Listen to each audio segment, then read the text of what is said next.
আচ্ছা, আপনারা কি জানেন যে ভিনেগার দিয়েও কেক বানানো যায় বেকিং সোডার বদলে?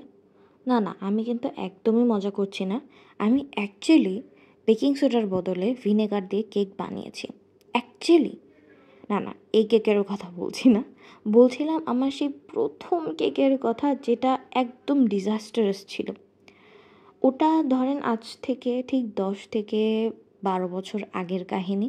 আমার খুব শখ হয়েছিল যে আমার আব্বুর বার্থডেতে আমি নিজের হাতে কেক বানাই আব্বুকে রাতেরবেলা 12টার দিকে সারপ্রাইজ দেব। বাট এমনই সারপ্রাইজ দিছি ভিনেগারওয়ালা কেক দিয়ে, মানে ওটার পিছনেও আমার একটা যুক্তিযুক্ত লজিক ছিল। লজিকটা এরকম ছিল যে তখন তো আসলে কেমিস্ট্রি পড়ি, কেমিস্ট্রি নিয়ে ফ্যাসিনেশন তখন আমার পিক লেভেলে। তো আমি আসলে বেকিং সোডা আর মানে ভিনেগারের ইকুয়েশন মিলিয়েছি। মানে চিন্তা করে দেখেন যে আমি কত ভালো স্টুডেন্ট ছিলাম। জোকস অ্যাপার্ট, তো আমি ওইখানে বেকিং সোডার বদলে ভিনেগার ঢেলে দিছি কেকের মধ্যে, অ্যান্ড ওটা হয়েছে একদম পাথরের মতো। তাও আমি ডেকোরেশন করছি কি দিয়ে? চিনি দিয়ে। সো গোবরের উপর চিনি দিছি অ্যান্ড তারপর ওটা আব্বুর কাছে নিয়ে গেছি এই ভেবে যে ওটা ডেকোরেশন করার পর একটু সেট হয়ে গেলে তাহলে হয়তো খেতে ভালো লাগতে পারে। তো আমার আব্বু বেচারা তখন তার কিছু বলতে পারে না, চুপচাপ খেয়ে নিছে, বাবা বলে কথা। তো ওই যত শখ ছিল কমপ্লেন করার, সে এখন ওগুলো পূরণ করে। এখন যখনই কোনো কেক বানাই, ডেকোরেশন করি, তখনই তার বিভিন্ন ধরনের আশা আকাঙ্ক্ষা থাকে যে তুমি এটা এরকম করনি, সেরকম করনি, আরও সুন্দর করে করো।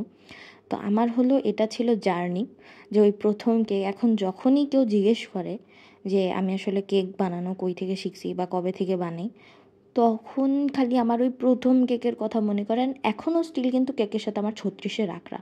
কিছু না কিছু ভুল হবেই। আইদার আমার ক্রিম মেল্ট হয়ে যাবে, নালে স্পঞ্জ ঠিক মতো হবে না, ওর টেম্পারেচার ঠিক থাকবে না।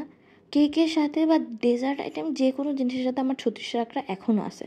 বাট এই যে জোড়াতালি মেরে কাজ চালাইতেছি, জীবনটা আসলে এমনই, মানে কিছু না কিছু ভুল হবেই।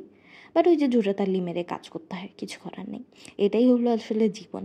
আর এখন আসলে যখনই কেক বানাতে যাই, কেকের থেকে আমার বেশি ফ্যাসিনেশন থাকে ডেকোরেশন নিয়ে।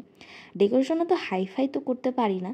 তো কেক বানানোর আগের রাতে পিনট্রেস্ট, ফেসবুক, ইনস্টাগ্রাম সব ঘেঁটে ফেলি just to get a good picture. But আসলে হয় কি, বানাতে তো ওরকম লেভেলে পারি না। তো জোড়াতালি মেরে যতটুকু পারা যায় যে একটু সুন্দর করে ডেকোরেট করে পারে, নিজের স্যাটিসফ্যাকশনের জন্য I think enough. I am fully satisfied with my decoration skills. যতটুকুই পারি, আমার আব্বু খুশি হয়ে যায়, আমিও খুশি হয়ে যাই। আর আর কার কি যায় আসতেছে? এমন তো না যে গিয়ে বেচতেছি। So I am very happy with the skills. So এটাই ছিল আমার কেকের সম্পূর্ণ জার্নি, ভিনেগার থেকে ডেকোরেশন পর্যন্ত। সো আই থিঙ্ক লাইফে এরকম আপস অ্যান্ড ডাউনস থাকে, তো জোড়াতালি মেরে কাজ করতে হয়। আসলে আমি খুব ইন্সপিরেশনাল স্পিকারদের মতো কথা বলতেছি, যদিও আমি কোনোটাই কাজে লাগাইতে পারি না নিজের লাইফে, বাট তাও ভিডিওর জন্য বলতেছি আর কি। আপনারা নিজের লাইফে কাজে লাগাতে পারেন যদি গায়ে লাগে কিছু আর কি, আমার কথা।